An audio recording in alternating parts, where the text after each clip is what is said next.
Gotcha. All right. Yeah, 8 for 8. That's right. This could be the one, though. Tecate, where we do see our first bracket stage match go the distance. Yeah, and we should mention that one was an unfortunate forfeit. Our good friend Scrimshin had technical difficulties and was unable to continue in the tournament, but that means out of 8 played matches in the knockout stage, all 8 have been 2-0 sweeps, but we are underway here, and both jtknott and ZZZ going with the 1-1 and 1-2 power-up strategy. We'll get them synced up here in just a moment. Obviously, once we get into the end of 1-1 or some point in 1-2, we try to get them synced up for you, but both runners in 1-2, and we'll be grabbing the fire flower here to get their fire suit.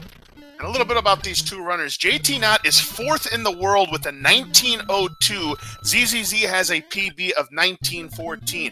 Now, don't let the discrepancy fool you, because jtknott is one of those boom or bust players. He can get a low 19 time, but sometimes he might make some mistakes. ZZZ's been very consistent this entire tournament so far, Tecate. Yeah, and that's why they are the 4 and 5 seeds. When you average out their times, very close to each other. So maybe we'll get a full 3-match series here, maybe not, but that remains to be seen. Both players have powered up in 1-2, and they are now in 1-3. It's going to be one of the straightforward levels. What we're really going to look forward to is 1-4, where, and as we're getting them synced up here, 1-4, where they're going to be going for the Bowser kill, and they are going to try to kill Bowser with at least 3 fireballs, but more likely 5 fireballs, which is what it takes. You need to hit Bowser's hitboxes 5 times. Sometimes if you get a double, hit on both of Bowser's 2 hitboxes, it'll count as 2 hits. And if you do that twice, you can kill Bowser with 3 fireballs, but that's pretty rare. But they're going to kill Bowser with 5 hitbox hits and try to touch the axe. That way, we can see they're on the exact same frame rule here, the exact same pattern. They both get forward Bowser. jtknott does it a little bit faster, gets a 262 on the timer to ZZZ's 260, and that's going to open up a small lead for jtknott. But it is faster to kill Bowser with fire, even if you have to slow down, because if you just touch the axe instead, then you have to wait for the bridge to collapse, Bowser to fall into lava, and that whole process takes a couple seconds. Yeah, jtknott had a great snipe shot on Bowser going from the platform to get those last shots, and that's how he's able to build that small lead on ZZZ. Very nicely done. Certainly, and 2-1, a pretty comfortable level for these runners. The spring can be a little bit tricky there at the end sometime, but neither runner having a problem, and we're going to have probably about a 0.7 second lead. That is to frame rules, which is a group of 21 frames lead for jtknott, and that's because this game checks for level completion at the end of these levels every 21 frames. So every level from 1-1 all the way to 8-3, you can only begin a new level every 21 frames. But in 8-4, you can also begin the level every 21 frames, but we end as soon as we touch the axe at the end of 8-4. So there's no frame rules measured in 8-4. It comes down to frames in 8-4. No question about it here. So both of these still have their fire suit here in 2-2. Hopefully they don't get any troll patterns. Kind of a rough one for both. But it's going to be jtknott at 316 as well as ZZZ. So they both have a clean 2-2. No time gained or lost. That's right. And we are going into 2-3. This is the revenge of the Cheap Cheeps. As Ghost Senpai put it in the earlier race, you face the Cheap Cheeps there in the water section, you start hitting them with firepower, and then all of a sudden they come from maybe the underneath water and they start jumping out at you onto this overworld here. So you got to watch out for the trolley patterns. We got a little bit of a tough one there for ZZZ, but he does a nice duck jump to avoid getting hit by that Cheap Cheep. And once you get past the first half of 2-3, the second half of 2-3 is very comfortable. You're not going to get any trolley Cheap Cheeps in the second half of 2-3. As long as you keep running the whole level, they won't. All the patterns are very easily avoidable. There are 1 or 2 patterns at the beginning half of 2-3 that can be really, really tough and technically avoidable, but like sometimes within frames of being perfect to avoid getting hit by them. But no problems there. Into 2-4 for our second Bowser kill. Absolutely, the second of the 7 fake Bowsers. It's Koopa Troopa the whole time, and 261 for both. Excellent fire kill for both players. So jtknott gonna keep that minuscule lead going into World 3. Well played for both. Yeah, very small lead as you mentioned, and 3-1 should be, I don't want a commentator's curse, should be a comfortable level up until the very end of this level. The stair section can be a little bit tricky. We saw it if you were watching the London versus Cosmic matchup. It did catch out London. There are 2 Koopas climbing down these stairs here. jtknott shoots the first out of the way, goes over the second. ZZZ, an identical strategy there to JT. Both runners nailing the 347, which is the optimal in 3-1. That was a great job, but jtknott got a little bit up close and personal with that Hammer Brother. Almost cost him his fire suit there, but no problem. They're both moved to 3-2 with their fire suits intact. Yeah, 3-2, very comfortable level for these runners. The one thing that we have to say about 3-2 is you can despawn a Goomba in front of the final staircase. That'll give you a little bit more room to not have to deal with, just a tight jump there. So you see ZZZ on your right side of your screen did despawn that Goomba. Gives him a nice wider window to make that jump in the front of the staircase. If there was a third Goomba there, he'd have a very small window, and sometimes you can do the dreaded, what we call stair boss, where you bonk into the stairs instead of just climbing them without slowing down.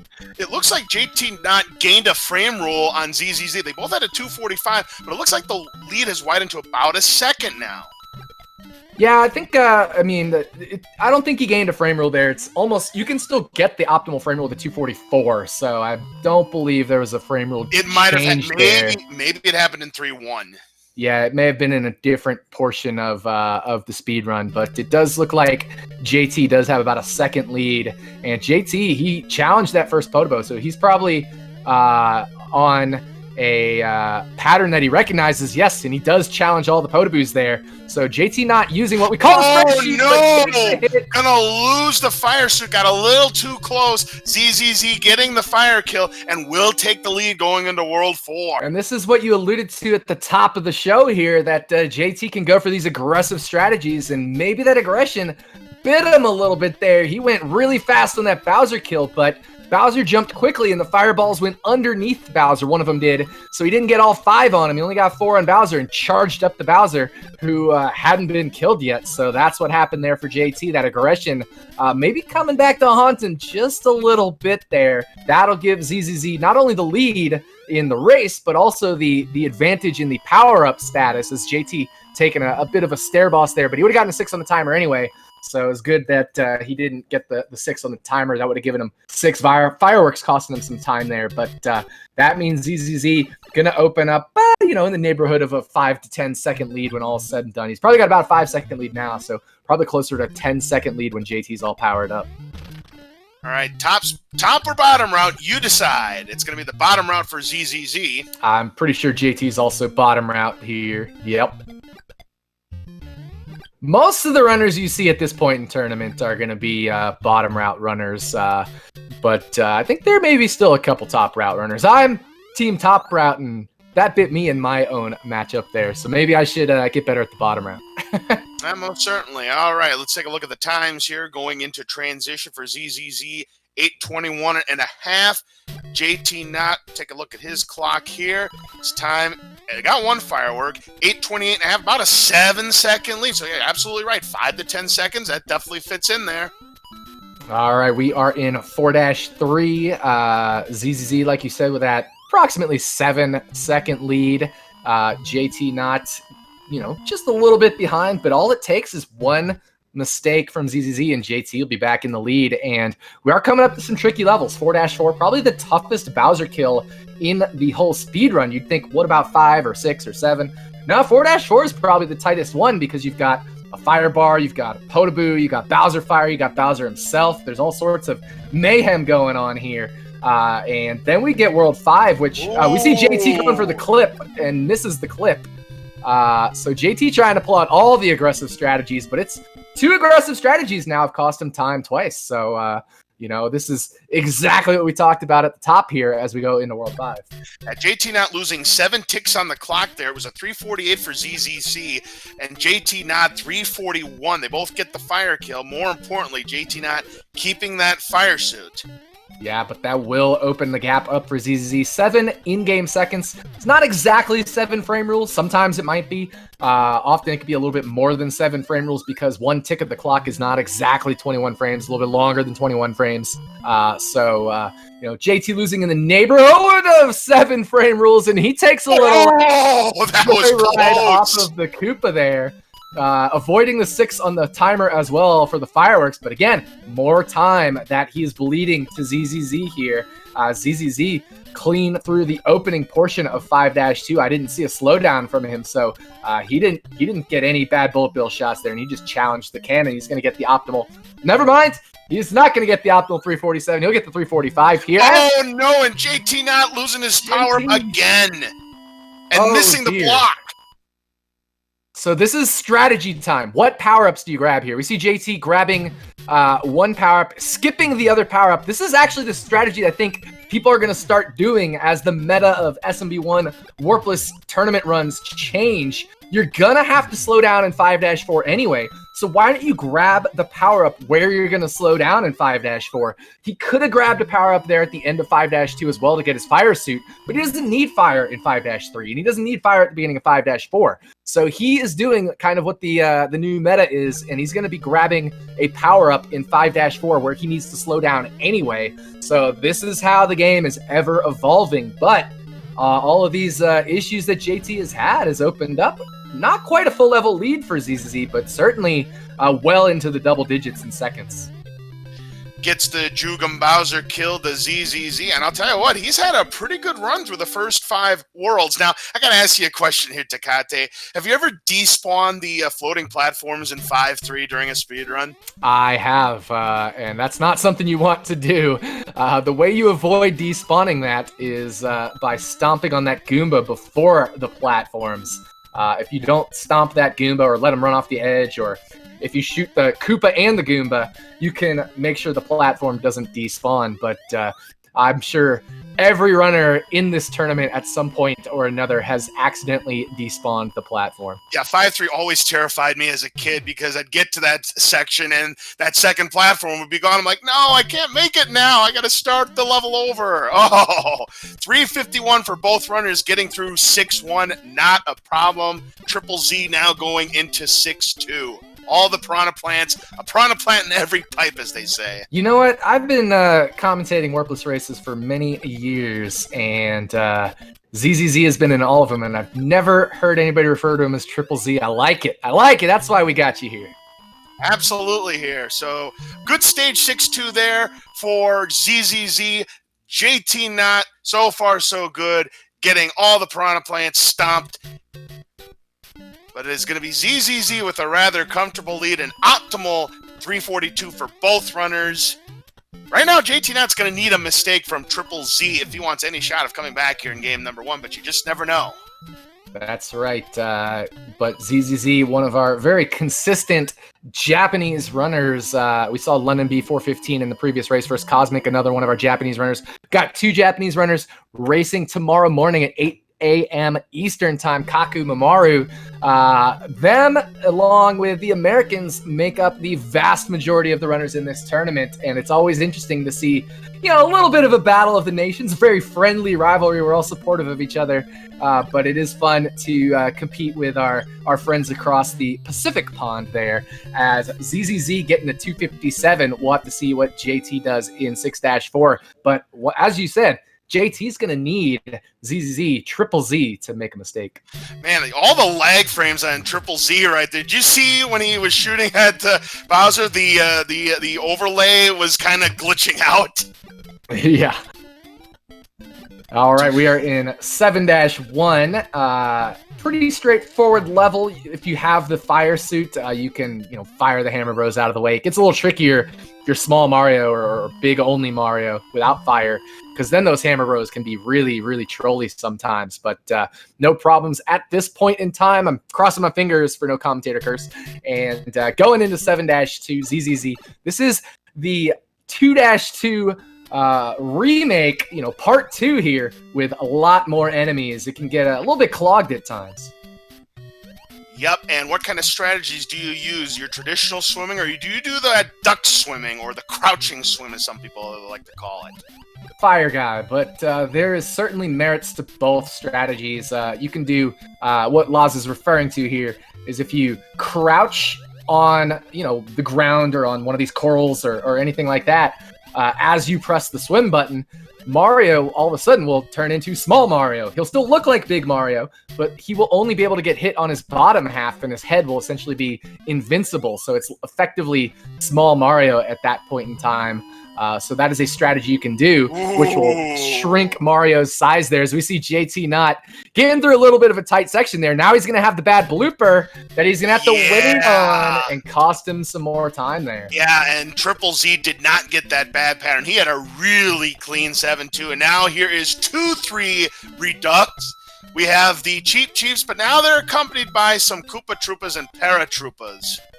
Yeah, for sure, and good patterns there for ZZZ. We'll have to see if jtknott gets the good patterns as well. We saw earlier in this day when Cosmic was facing London, Cosmic got kind of a trolly pattern, but he handled it really well, but very comfortable for JT and for ZZZ in 7-3. So the game playing a little bit nice for once.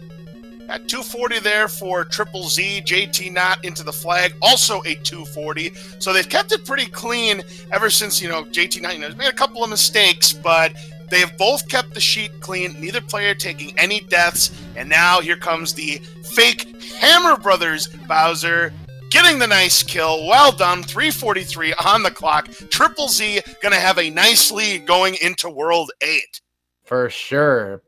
Pretty comfortable lead, and we're going to get to see ZZZ's patented 8-1. Watch this. This is a joy, folks. He's going to blast every last enemy you've ever seen in the history of this game out in 8-1, or maybe he's not. I don't know. We usually see that from him. We'll have to see if he does the same thing here. He's fooling us, man. He usually blasts every enemy out of the way here. He's decided to change up his strategy. I got jebaited there. jtknott getting a nice 344 on that 7-4, but he still finds himself 19 seconds behind Takate. Yeah, 19 seconds is quite the gap. It's at the point where he will 100% need a mistake. And we see ZZZ taking it a little fun at the end of 8-1. Normally, you see even at the beginning of 8-1, he blasts all these enemies out of the way. But very clean 8-1 from Triple Z. JT, meanwhile, making his way through. 8-2 is a level we do have to be careful with. There's some tough sections. The stairs there, if you mess up the crouching jumps, you could get hit. There's the triple green Para-Koopa section. There's the end with the stairs. You can get a kind of a Koopa you might misread in terms of its height. So gotta watch ZZZ here. 200 on the clock for World 8-1. That was optimal for both. Nice job for Triple Z. 341 on the clock. That was a great 8-2 there. The 3 Koopas of Doom. He gets by them, plus the extra Koopa at the end. Now it's JT's turn. And getting underneath those Koopas there, under that first one, shoots the second out of the way, gets the Koopa, he can bounce off 342. Ooh, nice. So nicely done for JT, picking up a small amount of time there, possibly, but ZZZ still with a 18, 19 second lead, and the fire suit, so he's looking in a comfortable position to take game 1. Absolutely. I think at this point, it's going to take an unfortunate death from ZZZ for jtknott to have any chance of winning. A 242, but no disappearing flag for him. That's right, and these unfortunate deaths can happen if you miss the wall jump and take a hit to those Koopas in front of that pipe there where you'd normally do a wall jump off of, and then maybe get a bad Cheep or a bad Podoboo or Bowser trolls you. It's certainly possible, and it can even happen to top runners, but we just gotta wait and see. ZZZ nails the wall jump. That nice is a 2-frame window there, so you have 1/30th of a second to hit that wall jump where Mario is kind of resting inside of the pipe. He's like standing on a tile inside the pipe. And during that 2-frame window, that 30th of a second, if you press the A button, Mario will be able to do a jump off the pipe. That is a glitch. It would not be allowed in glitchless runs, but we don't have any glitchless restrictions here. Absolutely here. One final home stretch for Triple Z through the Bowser. A 19-14 from Triple Z. What a run! Wow! Ties his PB. So excellent run by Triple Z, tying his PB. we don't do millisecond timing in SMB Warpless until you get down to a 1912. But depending on the milliseconds, he may have even PB'd. Who knows? But at worst, it's a tied PB for Triple Z. jtknott putting together a spectacular run himself. Probably in 1932 based off of, just the fact that there's usually a little bit of lag in the splits. So 2 excellent times, but an 18-19 second margin of victory for Triple Z and the PB run in a race. Very, very good stuff. Very impressive. Tying your PB in a race setting, it doesn't get any better than that, Tecate. Absolutely. Get your GGs out in chat. I know you all already have been, but that at a top level tying a PB in a race is insane. Now, we've seen the legend Neomek. He got 3 PBs in the tournament, but he's a brand new runner, and he was learning as he was going along in this tournament. Anybody's welcome in this tournament. All skill levels welcome. Neomek nailed 3 PBs in his 3 matches in this tournament. Now we have another person nailing a PB. Triple Z with the tied PB 1914. Very rare to see that at the top levels of these tournaments. Boy, I mean, Triple Z's run, was quite immaculate for a race. I didn't really see any major mistakes in his run at all. It was close to as flawless as it can get. Yeah, absolutely. And we're going to need to set up a second SRL room here. So we will be going on to game 2 here shortly, but ZZZ taking the 1-0 lead. Now, remember, of course, JT has the better PB. If he were to hit all these aggressive strats that we saw him go for, he could take game 2. I think, LOZ, we have a very real chance at a game 3 scenario for the first time in this tournament. Oh, absolutely, Tecate. Can ZZZ get another 1914? The statistical improbability says it's probably not going to happen, but hey, stranger things have happened in tournament races, Tecate. That's right, and just waiting on this second room, SRL room, to get set up here. So we will try to get that going for you here. I'm trying to get in touch with the people that can make that happen. So a little bit of stalling, but I do want to say, in addition to tonight's race, we've got early morning action tomorrow morning, 8 a.m. Eastern time. We have another round 2 matchup. Kaku 52 and Mamaru 339, 2 of our Japanese runners here, facing off in round 2 action. So, don't miss that 8 a.m. Eastern time. We haven't set a SpeedGaming channel for it yet, but it'll definitely be on the SpeedGaming family of networks. And then 2 p.m. Eastern time tomorrow, Xerox Fiend versus Jeremy MKW, also in round 2 action. The 3 seed versus the 14 seed. Kind of a scenario like we have here. Jeremy, one of the top runners in the world, and Xerox a little more consistent of a runner. It'll be an interesting matchup between those two as well. So wanted to update everybody on those other coming races that we have. And we are trying to get a second race set up here. So I'm going to give my vocal cords for a rest for just a moment. All right, sounds good. Yeah, absolutely. What better way to wake up on Sunday morning than breakfast at the Mushroom Kingdom? That is going to be an exciting race. So, jtknott versus ZZZ, game number 2 coming up shortly. jtknott's got to win this one to force a third and deciding game if he wants to keep his tournament hopes alive and advance to the semifinals. That's right, and so we are, let's see, getting set up here. We're just relaying on the new run, or the new SRL room and information, and the runners are in. So it looks like we are getting underway here for race number 2. The other thing, Laws, that we're going to have to pay attention to is, are there any strategy changes in the second race? Does jtknott still go as aggressive? Does he try to make sure he doesn't lose power up? Meanwhile, SpeedGaming 5 ridden with a party of 32. So more viewers in here. Welcome, viewers. We are in the midst of a best of 3 series between the number 4 and the number 5 seed, jtknott and Triple Z. Triple Z taking game 1 in this best of 3, but jtknott does have the better PB, so this could be our very first 3-game series in the whole tournament. We've had 8 other knockout round matchups. All of them went 2-0. So welcome, Raiders, and hopefully we get to put on a good show for you here with 2 more runs. But if not, we're going to at least have 1 more good run, and the runners are getting readied up in the SRL room. So we're about to get underway here. But Laz, I'm curious, do we see any strategy changes from JT? Does he go as aggressive as he was in race 1? Those are the questions we'll have to find out. Well, I think he may take some of those risks, like trying to do the wall clip in 4-4, maybe try to do some flagpole glitches or anything like that. But I think he probably decides to be more conservative on the Bowser fights. That would be my guess, considering he's down 1-0. Now, if the tables were turned and he was ahead 1-0, I see he probably continues to stay aggressive. But considering if he makes mistakes and, if Triple Z doesn't make mistakes like he did in game number 1, jtknott's going to be gone.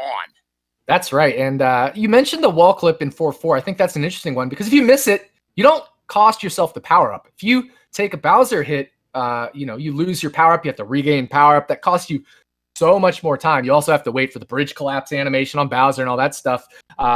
If you are going to be aggressive, it's better to actually be aggressive with things that'll cost you small amounts of time than things that could cost you big amounts of time. If you get a quick Bowser kill, it's going to save you 1 frame rule. If you get a flagpole glitch, it'll save you 1 frame rule. But missing a flagpole glitch will cost you only 1 or 2 frame rules. Missing a Bowser kill will cost you a whole lot more time. Absolutely. And game number 2 is underway between jtknott and ZZZ. Here we go. Oh, and ZZZ already with a little hiccup there. He bonked on the ledge, the front side of the ledge there in the underground section. So jtknott going to have the early advantage, getting the 365. ZZZ, Triple Z, the 364 on the timer. Now, of course, we're talking super minor advantage here, but is that little bonk something that gets into your head early in the game? Speedrunning can be a very cerebral activity, competition, if you will. And those little things sometimes can get in people's heads, but we'll have to see if that affects ZZZ at all, but he's looking good here in 1-2. Yeah, most certainly here. And so far, so good in 1-2. Onto the platforms, into the pipe. jtknott, no problem. He's going to keep that small lead on Triple Z going into 1-3. 3:47 on the clock for both. That's right, and they both got the 353 pipe exit and then the 347 flag. It is a little tricky to get that 353 pipe exit. If you lose that in-game second and get the 352 pipe exit, then if you went to the flagpole at full speed, you get a 346 on the timer. You don't want that 6 in the 1s digit. That'll give you 6 fireworks, and that animation will cost you north of 3 seconds. So it's important to get that 353 pipe exit. Otherwise, it's effectively a 351 pipe exit that you're getting. No trouble for either JT or Triple Z. Optimal 260 going into 1-4. Let's see how jtknott handles the Bowser fight and if Triple Z can keep pace. Yeah, and JT looks like he's optimal here, so he should know the Bowser pattern that he's going to get. How aggressive does he get on this kill? That's the question. 2 early balls there, going over the top, and 262, just like in game 1. But ZZZ also nailing the 262 this time. We saw in game 1, ZZZ got the 260, so 2 quick kills by our runners here, getting the 262s, and JT maintaining a 1 or 2 frame rule advantage as we head into 2-1. Absolutely here, and we got to do some sniping on some piranha plants, and jtknott, Triple Z doing a great job here. Looking for 345 on the clock here. Through the spring, they both get the 345. Well done. That's right, and 2-2 coming up. Time to swim. Everybody sing the song along with me. We all love the water song in SMB 1. But we are going swimming, folks. Let's see how many fried fish we get. Do we get any calamari? If we shoot these bloopers, it certainly sounds like we get some good fried calamari as well. But we are looking for these choke point sections. That's where it's going to get a little tough. And JT the first to come up to a choke point section here. Comfortable pattern for him. ZZZ, a little bit trickier pattern, but that's why we have the firepower, folks. You get to shoot some fish, shoot some bloopers, and makes your life a whole lot easier. Interesting pattern there. Triple Z had to shoot a couple of cheaps there, make some fried fish out of the firepower that he's got. jtknott getting the red cheap. Now, those ones that are kind of grayish in color are actually supposed to be green, but for some reason, green-colored enemies come up that weird-looking color in this game. Yeah, they certainly do. It's kind of an off-putting color there, but now we are into 2-3, the revenge of the cheaps, but you don't get any of those ugly-looking ones in this level. They're all the beautiful red cheaps here. Yeah, absolutely. We got to watch out for one trolley cheap. Neither of them get it, and the back half of this level should be pretty comfortable. Hopefully no curse of the commentator here. But yeah, both runners perfect. Gonna get the 240 on the timer here. Going into 2-4 for our second Bowser kill. I think it was 3-4 was where JT took his hit in the first race. So 2-4, I think he's actually on the exact same time, the exact same frame rule that he was on in race number 1. So probably will recognize this pattern. Absolutely, and pattern recognition can be a big deal. It may not seem like it, but if you know exactly what pattern you're on, you can plan ahead on how you're going to attack Bowser. Nice kill there from jtknott. They both have a 261. So that early lead that jtknott had at 1-1 so far represents the difference in the entire race so far. That's right, and that just shows you what happens here at the top levels of speedrunning. One little bump on a stair, one little slip up here or there, and that's all it takes for an early lead, because other than that, they played perfect, both runners, but that's why jtknott has the advantage. He gets the 347, ZZZ the 347, both optimal 3-1s, heading into 3-2. Once again, 3-2 and 3-3 are going to be very comfortable for these runners. It's all about 3-4. What does jtknott do? Does he play that Bowser kill any differently than in race 1, where he went for a very fast kill? One of the fireballs missed because Bowser threw him the quick jump there. Does he, recognize it this time and play it a little bit slower? We'll have to find out in just a couple of levels here. Meanwhile, ZZZ, once again, doing the despawn strategy, gets rid of that third Goomba there in front of the stairs. 245, perfect for both runners in 3-2. An excellent job there. Going into 3-3, jtknott going to retain that about a second lead. And here we go, 3-3. Should be no problem for both of the runners. You have the introduction of those balance beam platforms. Not going to be a problem for either runner. You want to have 260 on the clock. And that's exactly what jtknott gets. Very good. Triple Z, same thing. That's right. And one of my favorite things I like to do in 3-4 is see how many fireballs I can shoot at the flagpole. My record is 5. I've never gotten 6 fireballs on the flagpole. But if you want to entertain yourself in 3-3, because it's kind of a boring level, see how many fireballs you can get on the flagpole at the end of the level there. But we're now in 3-4. JT with the pattern there. I think it's a little different so he's on a different frame rule than last time and gets a good Bowser kill this time. So this is where, and ZZZ gets a little trolled there, but he was able to pull back and not take the hit. So, well done by ZZZ to avoid damage, but that is going to cost him a bit of time relative to JT. He lost 8 ticks there in 3-4, so approximately 8 frame rules. Yeah, that's right. And 8 frame rules would be just under 3 seconds. It's about, rule of thumb, about 3 seconds, or 1 second is 3 frame rules. So, do the math there. I'm not very good at math, but if you do it, it comes out to just under 3 seconds. All right. No problem there for jtknott. No problem for Triple Z at 340 on the clock. Going into 4-2. And we know that both of these runners are going to take the bottom route. But people in chat, tell me, are you team top route or are you team bottom route? I'm going to be the degenerate here and go with team top route, but I think you're going to find a lot of team bottom route in chat. Oh, we got Rupert, newly partnered Rupert, team top. I like it. A big shout out to Rupert, just getting that brand new shiny check mark next to his name. Well done, my friend.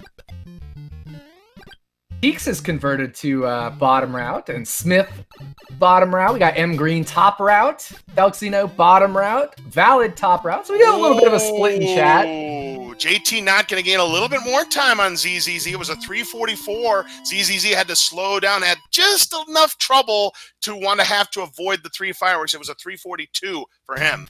Yeah, so jtknott, we will try to do a little measurement here at the end of this level. Also looking for the Sky Boots frame rule. He didn't slow down. He's trying to jump from a 2-frame window. Perfect. He's going to come to rest 1 pixel above that block on the flagpole, and that'll actually get him the optimal frame rule. Whereas we see ZZZ comes to rest on the block. That's going to cost him. And so JT starts the level at a late 8:48. We'll see when ZZZ starts the level at a late 8:54. So about a 6-second lead right now for jtknott over ZZZ. Just a little bit more than 6 seconds, and jtknott decides not to do the wall clip this time. Does the traditional route. Same thing with Triple Z. Bowser kill, perfect. 3:49 on the clock. Well done. 3:49 is a fantastic time to get if you don't do the wall Whoa! Clip. Going underneath Bowser, he is safe at the plate, and 3:48 at the clock. A very impressive 4-4 for both of our runners. I'm loving this. Yeah, 3:49, I was going to say, is as fast as you can go without doing the clip. I've never seen a 350 without the clip. You can get a 352, I believe it is, with the wall clip there in 4-4, but JT with a smoking 3:49. He is on fire right now. We knew he's an aggressive player, a very talented player, but this time he toned the aggression down just a little bit in 3-4, toned it down a little bit in 4-4, not going for the clip, and he's maintained his fire suit this whole run so far. Now heading into 5-2, he's going to be on the spreadsheet. He's going to know exactly what's coming in 5-2. If he keeps a spreadsheet for 5-3, he'll know exactly what's coming. He's know exactly what's coming in 5-4 as long as he keeps it clean. So JT's sitting very, very pretty right now. Yeah, he's got a 6-second, I'm going to call it a 2-frame rule lead on ZZZ. All right, nice. Perfect 3:47 for JT. Good. Yeah, and ZZZ. I did not see the beginning of ZZZ's Triple Z's opening level 3:45 there, so he did have a little slowdown earlier.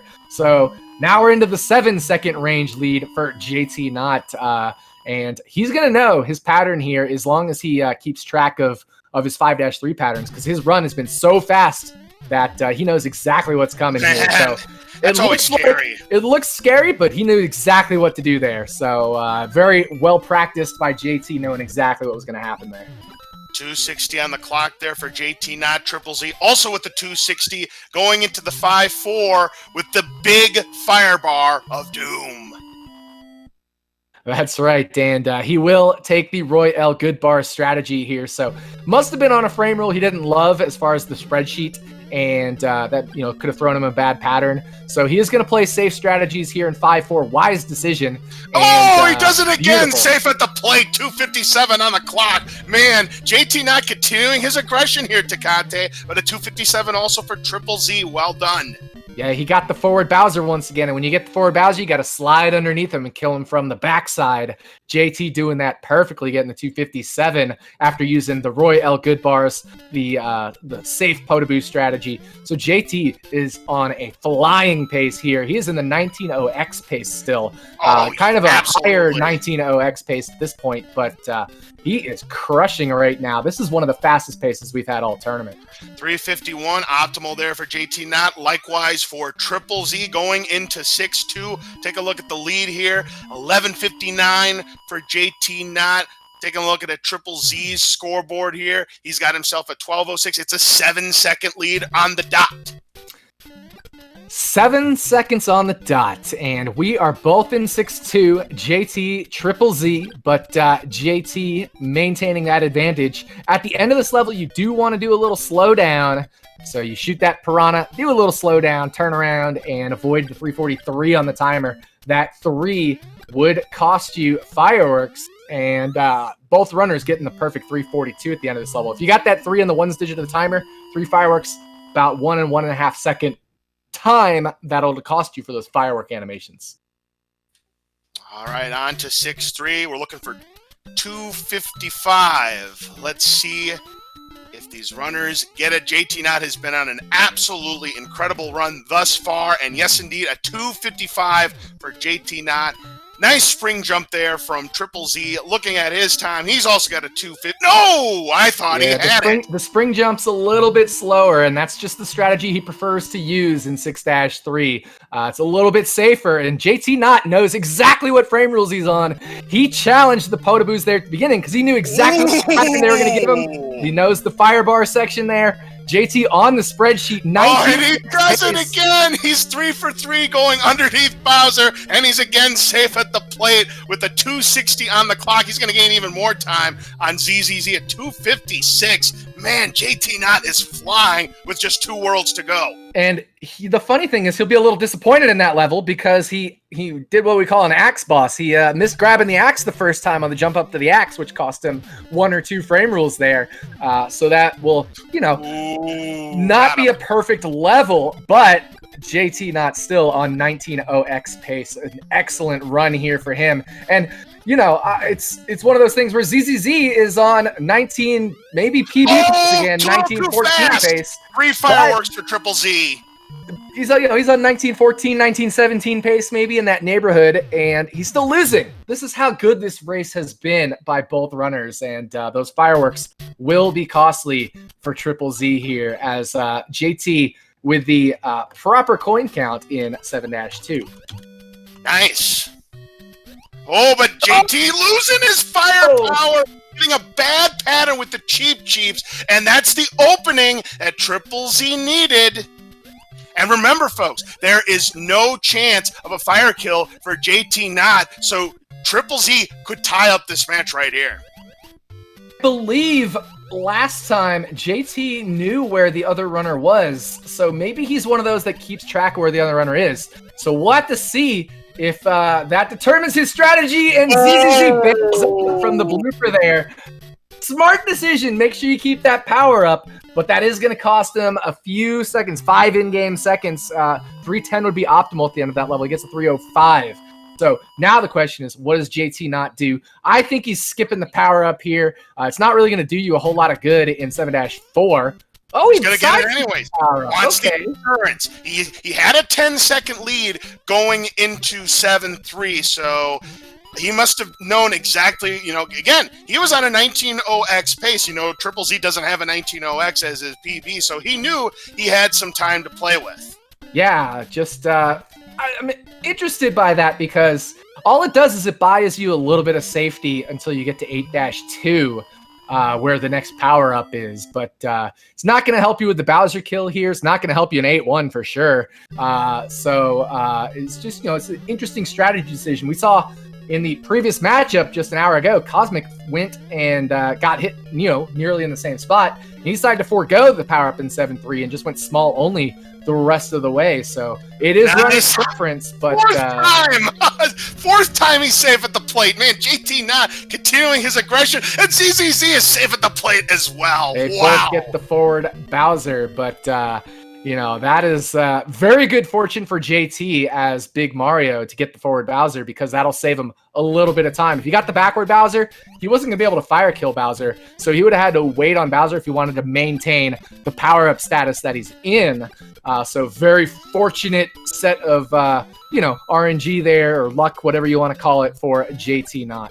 I'm going to tell you right now, going into 8-1 Tecate, it is now a 5-second race. And because jtknott doesn't have the fire flower, has to be conservative, not going to do those pipe jumps. So Triple Z is going to gain even more time on jtknott. But we'll take a look when they hit those flagpoles, what those numbers are going to be.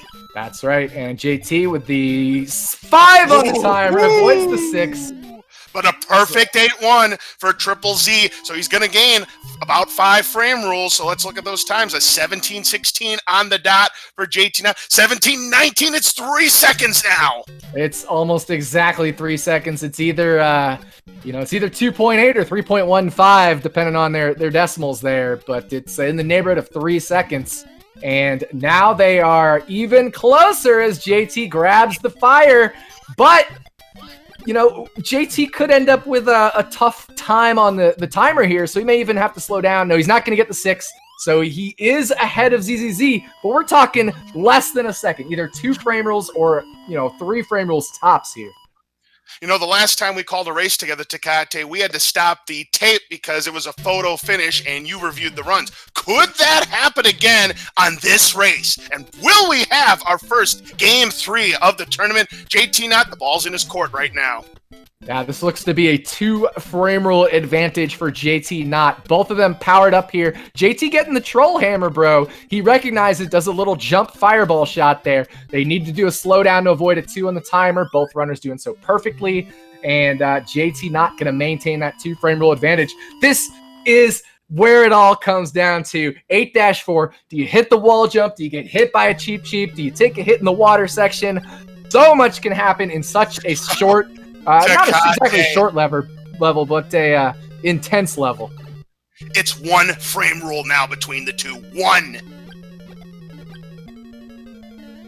Pipe jump for ball jump for each of them. Both of them hitting the 2-frame wall. Turnaround time. Don't get a bad cheap. Oh, ZZZ has a slow extra.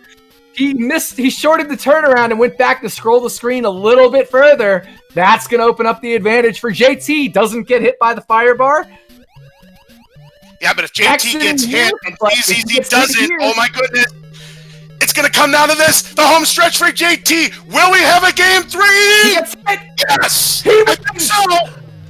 Oh my gosh.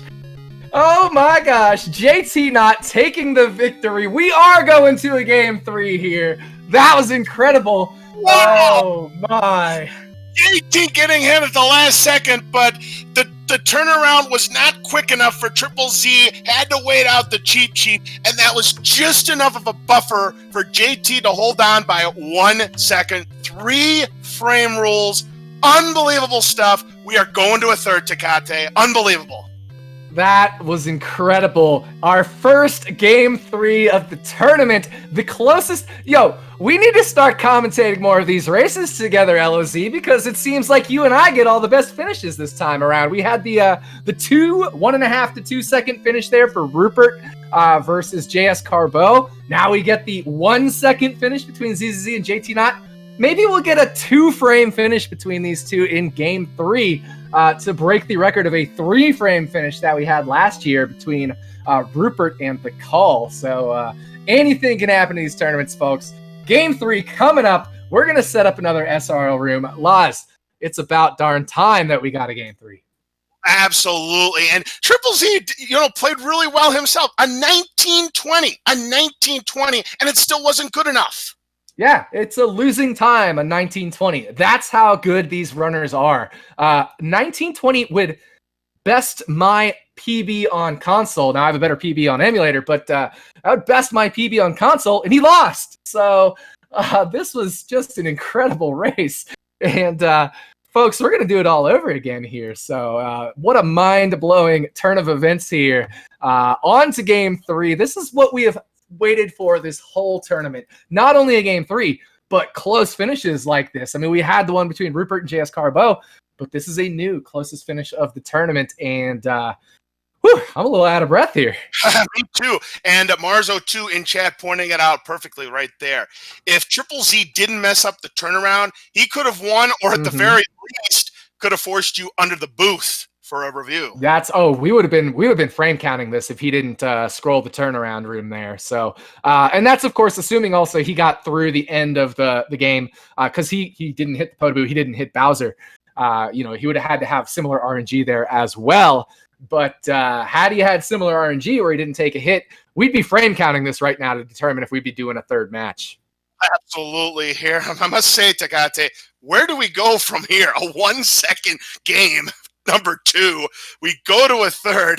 This is anybody's contest. Anybody can win this. I'm looking forward to this. Another thing I'm looking forward to is the interview with JT after this race. What is his mindset, in the later portion of that run? He took the hit in 7-2.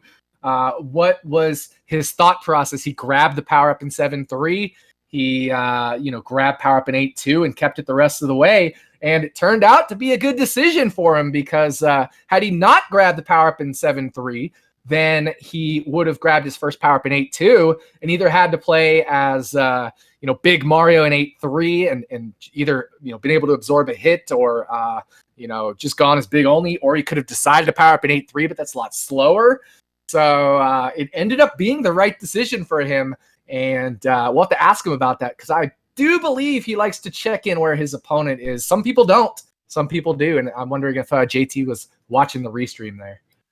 Yeah, definitely. It was the perfect strategy, because anything could happen at 8-3, and the last thing you want is to be one bro away from making it to the finish line, and you end up getting bro-tumboed, as I call it. Yeah, I call it bro-tumbo as well, but that's reference to Dikembe Mutombo, and we are underway for Game 3, folks. Get your predictions out in chat. What's going to happen? So we do see a little offset in the time here. We will get that fixed up. That always happens. But 376 pipe exit for JT, 375. It's not going to matter, because that JT's going to have to slow down to avoid fireworks anyway, so they'll be tied with the 65. So we do see JT do that turnaround there to get the 365. But what we got in chat? What's the predictions? Is it going to be Triple Z winning, or is it going to be jtknott winning Game 3 here? Oh, man, I'd like to see another 1 second match between these two. And it's kind of a shame somebody is going to be eliminated after this game number 3. I don't want to see a 1 second match. I want to see a 4-frame match, or a 3-frame match, or a 2-frame match. Now you're talking, Tecate. So here we go. 1, 2.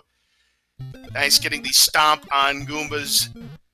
Good piranha kills on both. Looking at the timers here. 353 pipe entrance for both. Nice job. Yeah, we'll get the time synced up here between these two runners in just a moment. So don't worry, chat. We got it under control.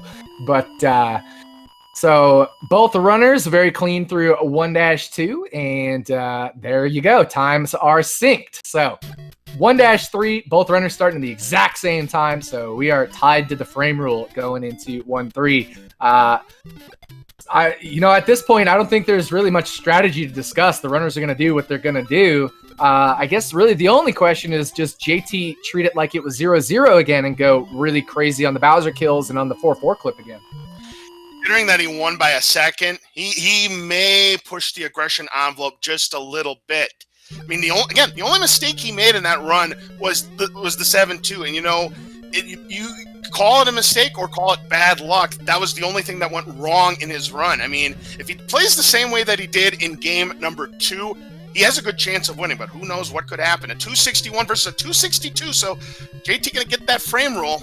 Yeah, 1 frame rule lead there for JT. They had the identical forward Bowser pattern, and JT's got that kill down of science. He got the 262 all 3 times, getting the 2 early balls there. The 1 as he's going over on the platform, and then 2 more from behind. So JT knows exactly what he's doing on that frame rule.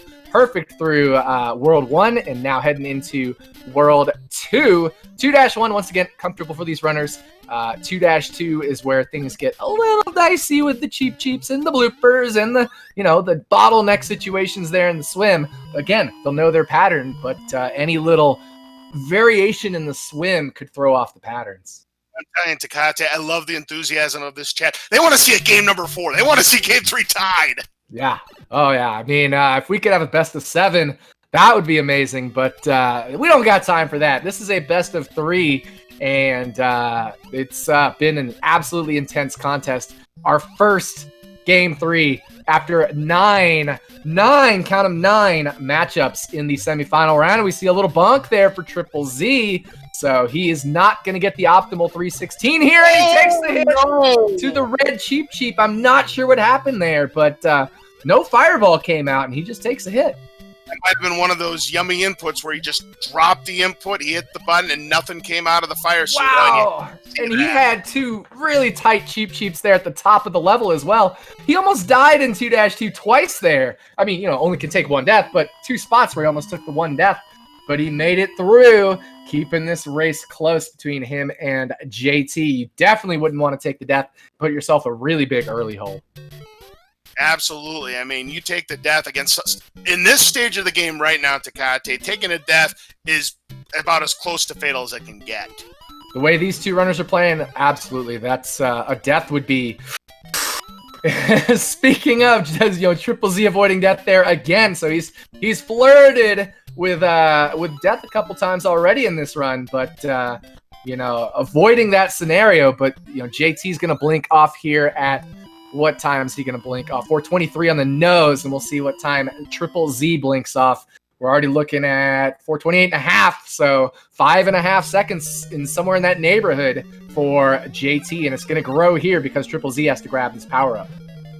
But he will be able to get the fire kill on Bowser. jtknott gets him 261. Well played. Oh, and losing it again. And oh man, the wheels are falling off on Triple Z. You hate to see it, folks. Yeah, that's a tough one there. That middle fire flame is the worst one you can deal with because you either need to make a decision. So after you do that elevator jump, Bowser's going to shoot a fire. It's going to be either low, middle, or high. That middle one, you have to make a decision. Do you jump over it or do you crouch underneath it? And if you don't make that decision quick enough because you don't, recognize the pattern that it's going to be in, because you're trying to look, you're going to see, is it bottom, middle, or top? And you don't recognize it quick enough and you decide to jump a little late, you're going to jump right in that flame, just as Triple Z did there. So that's always the toughest one to deal with. But now Triple Z in a much bigger hole heading into 3-2. Big thing I like to point out in speed runs and randomizers and whatnot is one of the things you want to be is you have to be decisive when it comes to these kind of races. That's right. And we are now in 3-2. jtknott doing the thank you Goofy strategy. We've seen Triple Z do it as well. That's where you're despawning the Goomba in front of the stairs there. Just gives you a little extra room to make that jump. But 3-3 will be comfortable for these runners as well. JT, is he going to, as we mentioned, he does like to know where his opponent is. Is he still going to keep the aggression high going into 3-4? Or is he going to be like, well, I've got a double-digit second lead here. Let me just make sure I don't take a hit in 3-4 and screw it up. It's about a 15.5-second lead already for jtknott, and that was a clean 3-3 for him. Yeah, but it's not over yet. Anything can still happen. I mean, if what happened in game number 1 happens to jtknott again, I mean, Triple Z could get right back into it. But right now, jtknott in a fairly comfortable position. Still early, though. That's right, and he's going to go over, under. Same pattern as race number 2. Fireballs on Bowser, 261 on the timer. Great job by JT. ZZZ, Triple Z as we call him, going to do the safer strategies here in 3-4. So that's going to bleed him a little bit more time as well. That 15.5-second gap going to grow even further heading into World 4. I lost about a second total. That's about 3 frame rules, 2:58 on the clock. jtknott in 4-1. Took down the Lakitu. You gotta love that. Oh, you gotta get Swagatu there. It's all about the swag in 4-1. It's very easy and comfy, free and easy Swagatu to get there. But some runners don't prefer to do it. It is maybe a little minimal risk there, but it's not too terribly difficult for these runners, and it looks pretty cool. But that's all we really have to say about 4-1. You just run through the level and don't take a hit to any of these spinies because they won't hit you if you just keep running. It was an optimal 4-1 for both, a 3:40 on the clock. But yeah, that lead, it was a 7:33 and a third approximately for jtknott. Let's see what it is for Triple Z. 7:50 and a third, 17-second lead now for JT. And JT, of course, going bottom route here. Triple Z also going to be going bottom route. But 17-second lead is certainly in the range where you're just going to have to rely on the other runner making a mistake. You're not going to slowly close a 17-second gap, frame roll by frame roll at this point. ZZZ needs JT to have a hiccup here. And I don't mean just a small hiccup, a little stair boss here or a little bonk there. He's going to need JT to at least lose power up once. Yep, it's going to be an optimal 4-2 for both of them.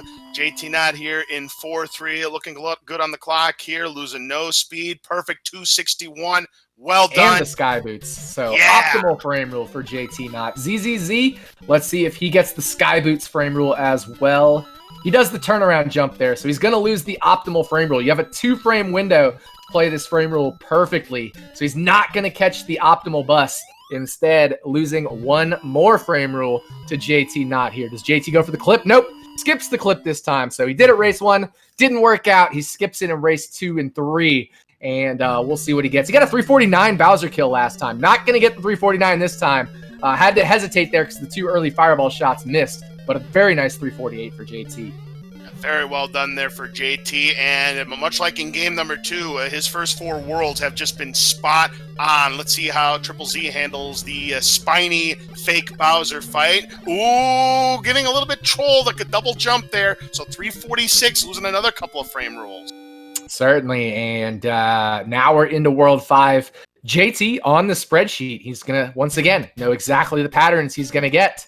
But Triple Z, you know, about 20 seconds down at this point, in that neighborhood. So we'll have to see if he can close the gap. But, you know, we were saying he was down by double-digit seconds in the previous race, and he came back and almost won game number 2. So this is not over, but certainly jtknott has to like the position he's in. Came down to that home stretch in 8-4. For those of you who just missed it, go back, watch the VOD of game number 2. You will not be disappointed. Yeah, or check the clips. There are a lot of people who clipped that and posted it in chat. So if you came from the raid or if you just joined us, go watch the finish from race number 2. But, you know, keep an eye on race number 3 we got here going as well, because this is an almost identical scenario to what we had in race 2, where Triple Z in the early hole, a bigger hole than last one, but still in a bit of a hole. But JT had the later game mistakes, whereas ZZ kept it clean in the later game, and that's what allowed us to kind of rubber band back together and finish very close in game number 2. Optimal 260 there for 5-3 on jtknott's side. Well played. Didn't get trolled by any bad bullet bills here. No despawning of the short platforms. Triple Z looking pretty good himself. Should get the 260. He does. Back on JT. Now there's power up. And here we go again, question mark?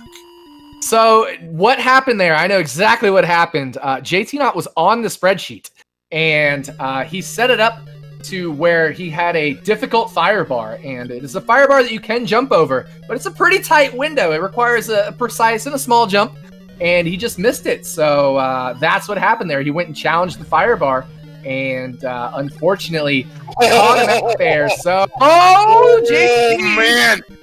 JT almost got rained on. He almost got rained on by that Lakitu. The Spinies were coming for him, but jtknott was able to avoid it. And Triple Z was able to avoid losing his firepower. He got right into Bowser's face, but was able to get him down. So this could be the opening that Triple Z needs, but he still needs another mistake, I think, for jtknott. And look at this, the rare non-disappearing flag in 6-1. I haven't seen that yet in the tournament.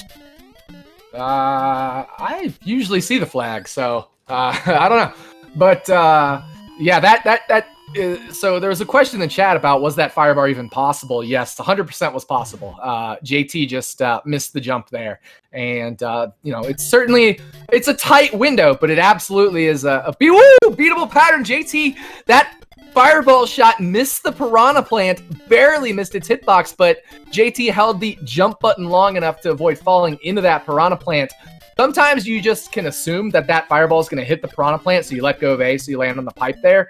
But it missed the piranha plant, but JT held the A button down long enough to avoid landing on the piranha plant there. That could have been calamity for him, getting hit in 6-2. 12:42.5. They both had a 3:42 versus 12:54. It's 11.5 seconds. So yeah, about 5.5 seconds cut from the biggest lead of the night that jtknott has had. So Triple Z needs another mistake from jtknott to still have a shot at this. That's right. And because JT took that damage, he's not gonna know what what pattern he's gonna get here in 6-4 most likely. Now we'll have to see. He could prove me wrong and have mapped out 100 frame rules or something. But no, he is gonna take it safe and run through the tunnel here. The way he played it safe is also going to set up good firebars. And we will see the introduction of Bowser hammers at this point in 6-4, and potentially some lag as well. A little bit laggy there.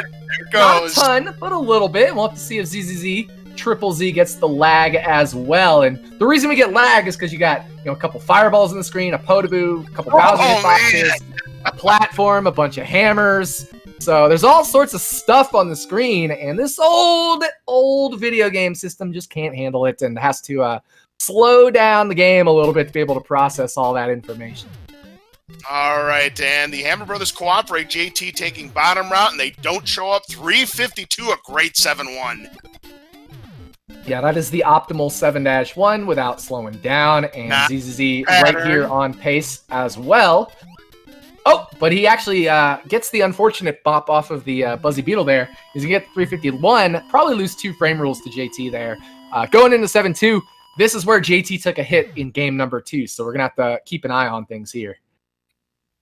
Absolutely here, but right now, ball's in jtknott's court to take the match and move on to the semifinals. Triple Z needs to hope. Ooh, jtknott gets through. Very good. Yeah, and JT, proper coin count and all, going through the middle portion of this level. So far, so good, and gotta watch out for the troll blooper at the end. This blooper's going left. That one's going right. Oh, he's gonna wait. That's going to cost him some time. If ZZZ doesn't get the troll blooper and can challenge that, that'll close the gap maybe to around 10 seconds or something like that. All right, 305. Yeah, he got the good pattern. Triple Z is going to gain a little bit of time here. We'll take a look at the clocks here. jtknott running at a 15:15 and about a half going into 7-3. Let's take a look at the clock for Triple Z. It's going to be a 15:26.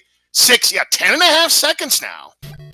Ooh, little tight pattern there for JT, but well done. Timed his jump size perfectly there. And will get through 7-3 with the optimal 240 without taking damage. So that is very big for JT. And if you play 7-3 optimally, you don't even need to hit the top of the flagpole to keep the optimal frame rule. So JT not caring where he grabs the flagpole there. 7-4, our second of our 2 maze levels. 4-4 was the first. 7-4 can be gasping for air there. Can be a little bit trickier if you take a bonk here, which he does not.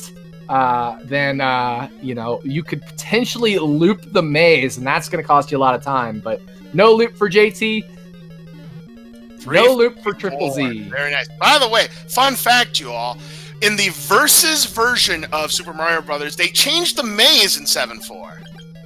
Yeah, that was very cruel of them to eat your quarters. So 341 for Triple Z and more lag. So that's going to cost him more than a second there in time to jtknott.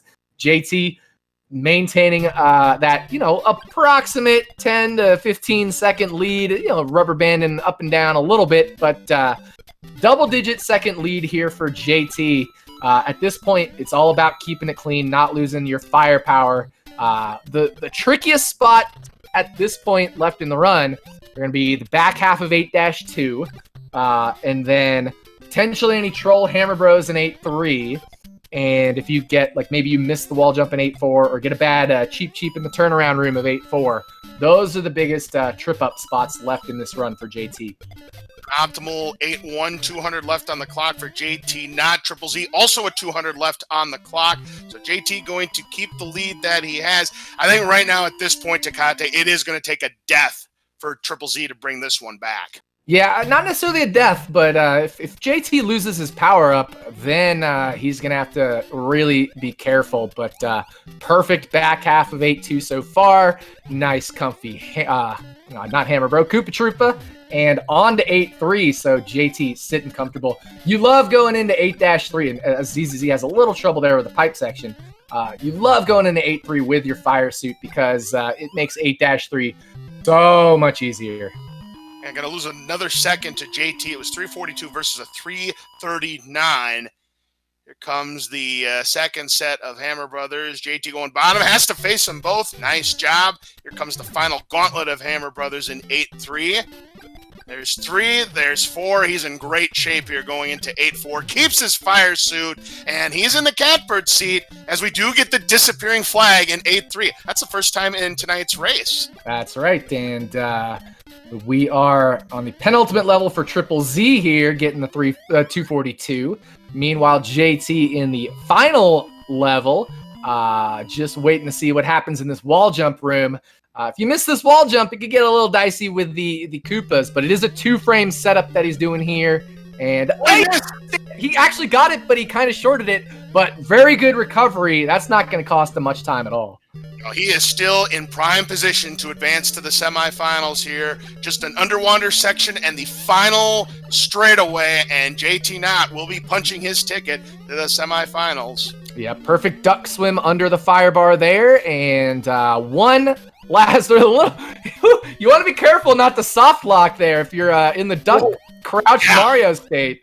We have seen that happen before, but jtknott taking the win with back-to-back 1919s. I think he had 1919 last race, so Yes, he did, 'cause remember, get your Triple Z. GGs out for jtknott. 1919 versus a 1930 for Triple Z. Split a little late there. We'll count that a 1930 for Triple Z. 11-second victory in game number 3 for JT. We finally went the distance here. 3 matches in a best-of-3 series. jtknott moving on to the semifinals, one of our top 4 finishers in this tournament.